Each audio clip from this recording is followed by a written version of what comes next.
Olá, concurseira, olá, concurseiro, tudo bem? Vamos dar sequência aos temas de direito constitucional, especialmente selecionados para você, que vai fazer esse concurso para a Prefeitura de Belo Horizonte. Na aula passada, no tema número 9, a gente foi até o direito de igualdade, né? A gente não foi muito além dele, né? Na verdade, paramos nele, bem tranquilo, o início de aula, e agora a gente pega o inciso número 2, que fala em legalidade. Ninguém será obrigado a fazer ou a deixar de fazer alguma coisa senão em virtude de lei. Olha, é princípio de legalidade, né? Então, evidentemente, a gente só vai fazer ou deixar de fazer alguma coisa conforme a lei. Esta legalidade, ela incide de várias formas na realidade, né? Quer dizer, tem legalidade para nós, particulares, e tem legalidade para a administração pública. De acordo com o que se diz por aí, a legalidade para a gente, para nós particulares, quer significar que podemos fazer tudo aquilo que a lei não proíbe. Você fala assim, Antônio, eu quero andar de costas daqui para frente. Posso? Pode, tem lei proibindo. Antônio, eu quero só me vestir de amarelo. Não tem problema, não tem lei proibindo. Então a gente pode fazer tudo aquilo que a lei não proíbe. Agora, a administração pública, evidentemente, só vai fazer aquilo que a lei manda ou autoriza, né? Eis a ideia da legalidade. Ela incide de maneira diferente a depender de ser o destinatário particular ou a administração pública. Nada demais nela. A proibição de tortura também é muito simples, né? E merece aí ser rapidamente vista. Vejam só. Ninguém será submetido à tortura, nem a tratamento desumano ou degradante. Então quer dizer que eu não serei torturado. Lembrando que a tortura aí não querida pela Constituição é a tortura física, é a tortura psicológica, né? Nenhuma delas poderá recair para mim. Assim como não poderá recair para mim tratamento desumano ou degradante. Então qualquer espécie de constrangimento físico, psicológico, contra a minha pessoa não é querido, né, pela Constituição. Não pode haver, evidentemente. O que a gente tem que lembrar dessa tortura, para sair assim um tanto quanto do óbvio, né, é que esta tortura, se praticada, é crime. Tá, beleza, isso é óbvio, Antônio. Sim, mas esse crime, vamos lembrar, é inafiançável. E isso pode cair sim na prova, porque o artigo 5º, inciso 42 é o artigo que fala isso. E também é insuscetível de graça ou anistia. É insuscetível de graça ou anistia. Então quer dizer que eu não serei beneficiado com um perdão feito pelo executivo, graça, ou pelo legislativo, anistia, e não pagarei para responder em liberdade, porque é inafiançável. Só que a prova vai te perguntar, o crime de tortura é imprescritível? Não, claro que não. Quer dizer então que o crime de tortura prescreve? Sim. Para que serve então a comissão da verdade? Ora, para trazer à tona a verdade, né? Para esclarecer quem é que fez aquilo que fez na ditadura militar. Só para isso. Então, muito cuidado com essa proibição de tortura. O quarto é muito bacana, né? Diz o quarto que é livre a manifestação do pensamento, sendo vedado o anonimato. E o 5 arremata, dizendo que é assegurado o direito de resposta proporcional ao agravo, além da indenização por dano material, moral ou à imagem. Então, vamos lá. A gente pode manifestar o pensamento conforme acharmos melhor. Então eu posso falar sobre tudo o que eu acredito sem qualquer tipo de receio, né? A única coisa que eu não posso fazer é valer-me de um, desculpe, anonimato. Anonimato, sendo vedado o anonimato. Porque se fosse permitido o anonimato, as pessoas abusariam. É só se pensar na internet, né? A internet, pela ausência de contato físico imediato, direto, nos dá uma sensação de poder extrema. Colocando o anonimato, aí a gente fica, enfim, rei, né? Eu vou lá num perfil falso de Facebook e te difamo, falo o que quero. Não posso, evidentemente não posso. Eu não posso porque eu tiro daí, do prejudicado, quando eu me manifesto anonimamente, o direito de resposta. Está escrito aí que é assegurado o direito de resposta. Veja, se alguém falou de mim de maneira anônima, como é que eu vou responder? Como é que eu vou reclamar o direito de resposta se não sei quem falou, né? É muito tranquilo. Então, este direito de resposta é feito de maneira proporcional ao agravo, além de uma indenização por dano material, moral ou à imagem. Muito cuidado, então. Quer dizer que eu posso, sim, responder de maneira proporcional ao agravo, sem prejuízo de uma indenização por dano material, moral à imagem. Esse direito de resposta é muito empregado no âmbito da televisão, da rádio, da mídia, né? Então vem lá um jornal e fala a meu respeito, faz uma página me difamando. Se eu considerar aquilo indevido e reclamar junto ao Poder Judiciário, ganhando o direito de resposta, eu posso, de maneira proporcional ao agravo, responder. Quer dizer, então, que daí eu vou lá para o Poder Judiciário, tá? Eu vou para o Poder Judiciário, reclamar o direito de resposta e caso ele me dê ganho de causa, eu vou para o mesmo jornal, na mesma página, né, com um tamanho de página idêntico, isso que eu quis dizer, falar a minha versão. Claro que às vezes o que é dito com uma violência tão grande que só o direito de resposta não repara o mal causado. Portanto, foi permitido aí ao prejudicado, além do direito de resposta, ajuizar uma indenização por dano material, moral ou à imagem. Tá? Dano material, moral ou à imagem. Atenção para esse negócio que aí está. Legal? Agora, Antônio, qual que é a diferença, né, de dano material, dano moral ou dano à imagem? Veja, o dano material tem a ver com o prejuízo experimentado. Então eu, em razão do que foi dito, perdi o emprego. Poxa, eu quero uma compensação por isso. Romperam um contrato comigo, né, que me renderia 50 mil reais. Eu quero essa indenização, então. Moral, como eu me sinto, né, a tristeza, a angústia que se abate sobre mim quando eu acabo sendo vítima desse tipo de constrangimento, e a imagem, cuidado com ela. Quero que você anote que a imagem aqui tem a ver com a imagem projetada do indivíduo. Como assim? Bom, alguém vem e fala que o Antônio é racista, é homofóbico, é machista, é preconceituoso. Poxa, isso sem dúvida alguma abala a minha imagem como professor de direito constitucional e de direitos humanos. Eu posso reclamar uma indenização em virtude deste abalo, tá? Depois o inciso 6. É inviolável a liberdade de crença, consciência, sendo assegurado também o livre exercício dos cultos religiosos, garantida também na forma da lei a proteção aos locais de culto e às suas liturgias. Então, vamos lá.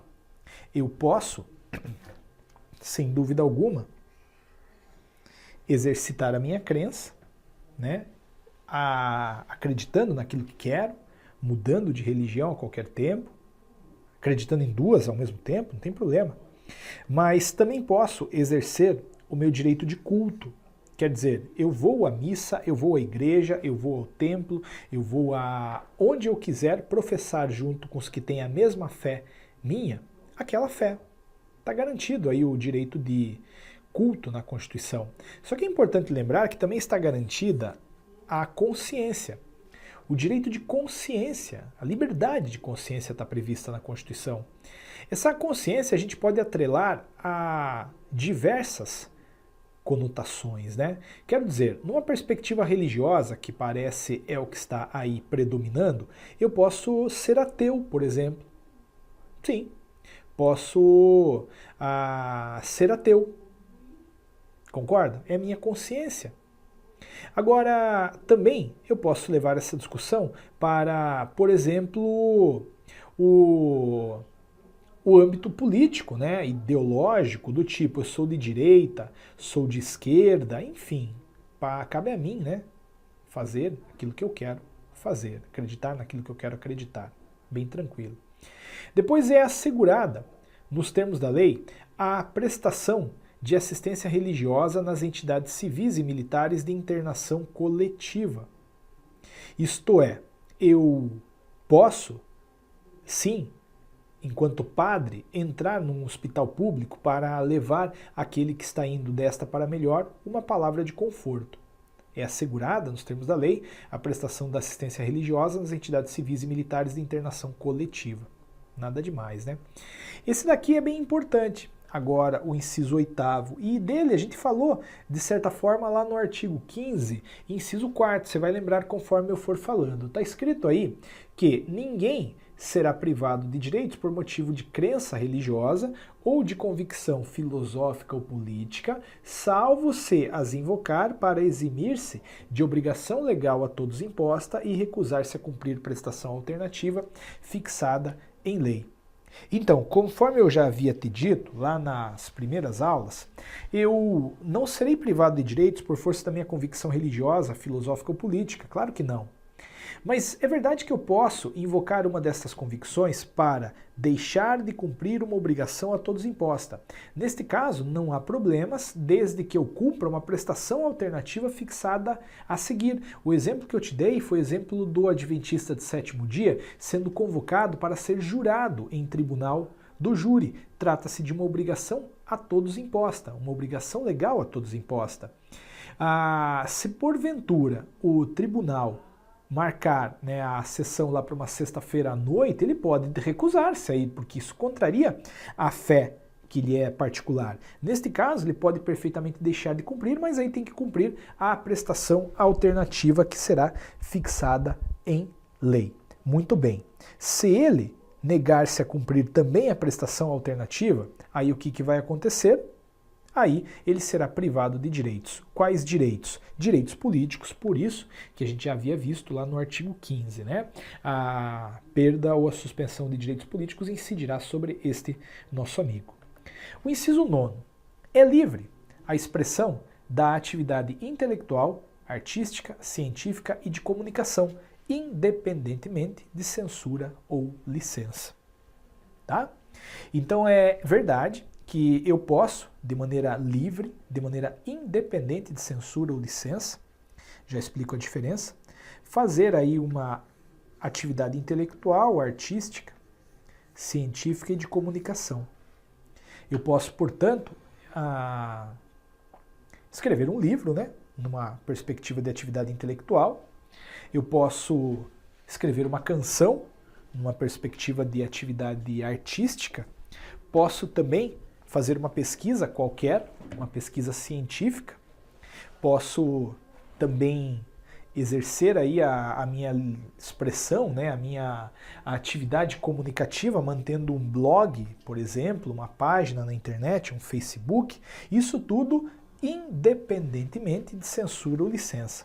Eu sei que você sabe, mas a gente tem que estar preparado para enfrentar a pegadinha que a banca tende a fazer. Trocar o independentemente por um dependentemente de censura ou licença. Evidentemente, não é dependentemente, é independentemente. Tá? Independentemente do que, Antônio? Bom, tá aí, ó, de censura ou de licença. Qual que é a diferença entre elas? A censura é posterior, a licença é prévia. Então, a gente sabe que a minha manifestação de pensamento, ela pode ser, a minha manifestação, melhor dizendo, de atividade intelectual, artística, científica e de comunicação, pode ser feita aí sem uma autorização prévia, né, do poder público, isto é a licença, ou depois, mesmo depois não tem como fazer, tá? Aí a gente tem a censura. Legal. Inciso 10, vamos lembrar aí do inciso 10. Isso é bem legal também, bem fácil ao mesmo tempo.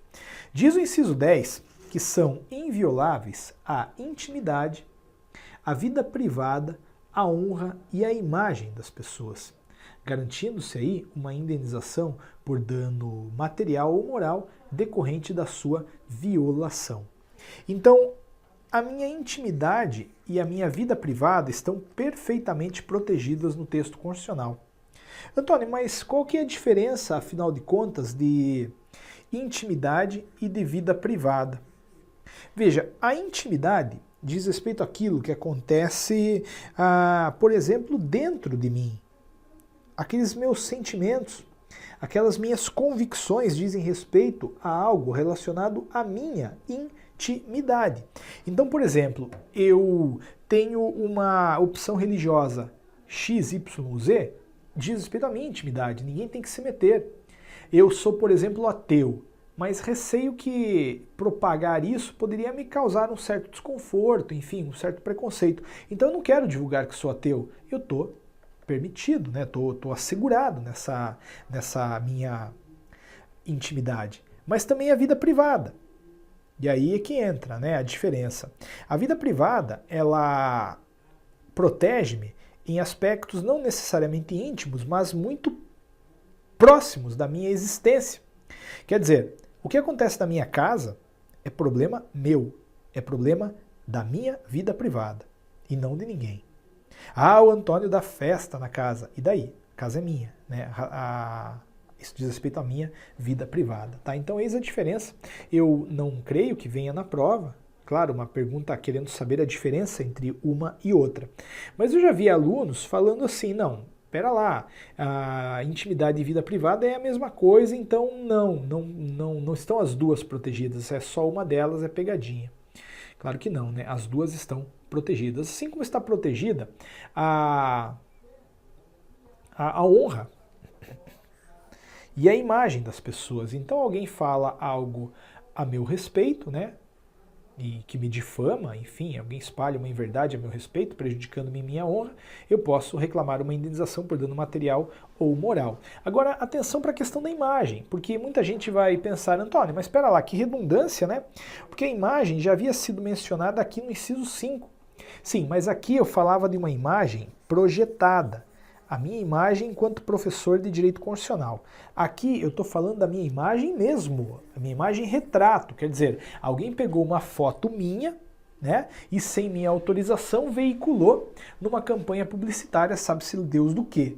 Dado o fato, eu posso reclamar uma indenização pela utilização indevida da minha imagem. Então eu peguei lá a foto da Gisele Bündchen e atrelei à prova sem a autorização dela. Não dá, né? Neste caso, ela poderá reclamar uma indenização contra mim, que fez esta veiculação da imagem dela de maneira inautorizada. Dentro de uma lógica de intimidade, é muito oportuna essa proteção que incide para a casa. Veja o inciso 11. A casa é asilo inviolável do indivíduo, ninguém nela podendo penetrar sem consentimento do morador, salvo em caso de flagrante delito ou desastre, ou para prestar socorro, ou durante o dia por determinação judicial. Perceba você uma coisa, esta casa aí protegida, em verdade, está sendo protegida não em razão da casa, mas em razão do que acontece dentro dela, que é a minha intimidade. Quer dizer, é dentro da minha casa que eu faço o que bem entendo. É dentro da minha casa que eu faço, bebo água no bico da garrafa, eu tomo banho de porta aberta, esse tipo de coisa.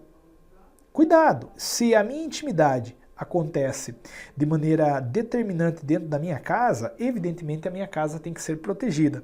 Bem por isso que a gente vai compreender que casa é um conceito amplo. Veja, casa não se restringe às quatro paredes e ao teto. Posso parecer um tanto quanto óbvio no que eu vou falar agora, mas vejam só, o meu apartamento é casa, para todos os efeitos. Ah, Antônio, isso é óbvio que é fácil. Sim. E o seu trailer onde você mora é casa? É importante lembrar, hein? A casa, anote aí, é qualquer local de habitação individual ou coletiva na qual o indivíduo reside, né? Ou está, de uma perspectiva mais limitada temporariamente. Então, quero dizer que estou num albergue, isso é casa. Estou no hotel, isso é casa. Estou na casa da praia, isso é casa. E dado o fato de ser tudo isso casa, lá ninguém entra a não ser que haja o meu consentimento ou a não ser que haja autorizador destas exceções que aí estão. Vamos a elas. Em primeiro lugar, alguém pode entrar na minha casa sem a minha autorização em caso de flagrante delito, desastre ou para prestar socorro, ou 2, durante o dia, por determinação judicial. Então vamos inclusive começar aí pelo durante o dia. Durante o dia. Veja, durante o dia,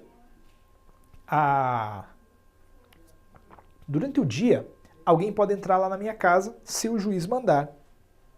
Mandado judicial, então, pode ser cumprido durante o dia. É importante lembrar que a prova ela tende a trocar isso daí e perguntar assim, ó, por determinação judicial a qualquer tempo. Não, porque a qualquer tempo pressupõe a noite e a noite não pode. Ou vem de maneira mais escancarada, por determinação judicial de dia ou de noite. Não, é só de dia, né? Durante a noite, não. No mais, em caso de flagrante delito, desastre ou para prestar socorro, aí sim é a qualquer tempo, porque não faria sentido, né? A casa está pegando fogo, você não vai entrar porque está de noite? Claro que entra. Entra, mete o pé e pronto, faz o que tem que ser feito. Eis a inviolabilidade domiciliar. Depois a gente tem o quê?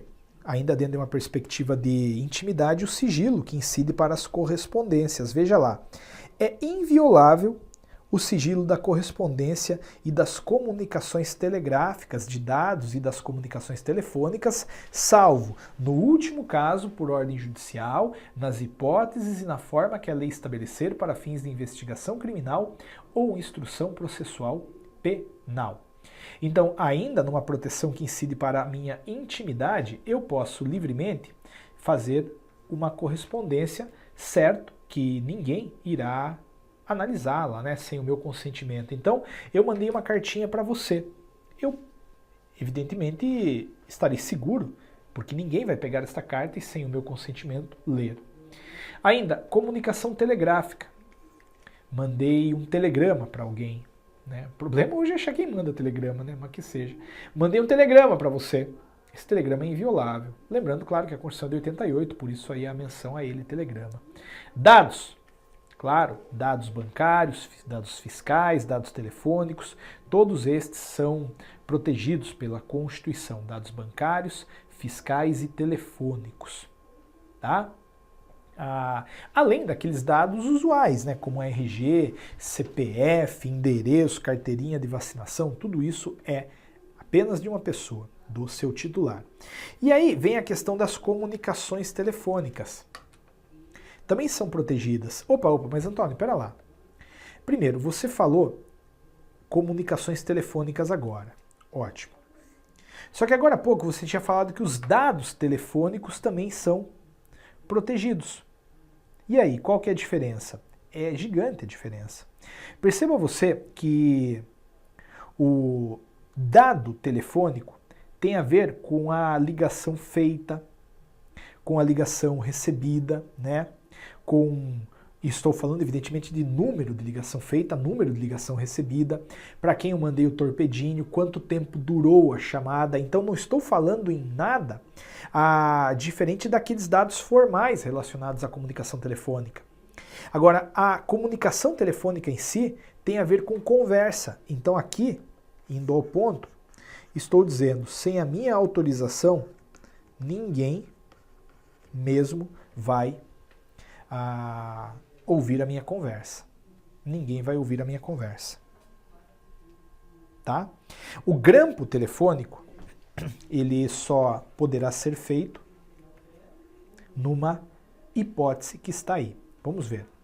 É inviolável o sigilo da correspondência e das comunicações telegráficas, de dados e das comunicações telefônicas, salvo no último caso, quer dizer, a comunicação telefônica poderá ser excepcionada mediante os seguintes critérios: ordem judicial, nas hipóteses e na forma que a lei estabelecer para fins de investigação criminal ou instrução processual penal. Então, em caso de investigação criminal, em caso de crime, aí o juiz pode autorizar que o meu telefone seja grampeado. Cuidado, hein? Às vezes coloca a questão assim, a inviolabilidade do sigilo de correspondência e das comunicações telegráficas, de dados e das comunicações telefônicas, salvo no último caso por decisão judicial, nas hipóteses e na forma que a lei estabelecer para fins de investigação criminal ou cível, ou instrução processual penal ou cível. Não, no cível não entra, né? Um dano moral que eu reclame contra você, enfim, não faz o menor sentido, né? Ele vai ser discutido, mas em nenhum momento será autorizado o grampo de um telefone, tá? Cuidado, bem legal essa parte aí de sigilo de correspondências, né? Agora, tome cuidado com esse dispositivo mesmo, tá? Lembre-se que também uma decisão administrativa não pode violar, né, não pode fazer o grampo, não pode fazer aí aquilo que a gente também chama de interceptação telefônica. Tá? Depois a gente tem a liberdade profissional, muito simples, é livre o exercício de qualquer trabalho, ofício ou profissão, vírgula, atendidas as qualificações profissionais que a lei estabelecer. Então a ideia é a seguinte, eu posso escolher o trabalho que quero desenvolver, eu posso trabalhar naquilo que quero. Só que a depender da profissão, eu tenho que me sujeitar a condições ou a qualificações profissionais que a lei estabelece. Então é simples, eu quero ser médico. Bom, eu tenho que ter diploma de medicina, essa é uma qualificação profissional evidentemente óbvia, né? Ah, mas Antônio, eu dissecava sapos no colégio, não posso? Mas é óbvio que não, óbvio que não. Advogado, quero ser advogado, beleza, tem que ter passado por uma faculdade de direito, não faculdade de advogado, não tem faculdade que forme advogado, tem faculdade que forma bacharel em direito, e aí com este título eu vou para a OAB a fazer a prova, né? Se passar na prova, eu exerço o trabalho. Então há algumas profissões podem sim ser restringidas, algumas profissões podem aí ser colocadas na dependência de uma lei que vai dizer exatamente como exercerei-as. Tá? Eis o inciso 13, bem legal, bem tranquilo ao mesmo tempo. Na próxima aula a gente vai voltar com outros mais. E é uma aula tranquila também, nada muito diferente dessa. Esse tema ele é muito intuitivo, apesar de muito importante. Obrigado, um grande abraço, até a próxima aula.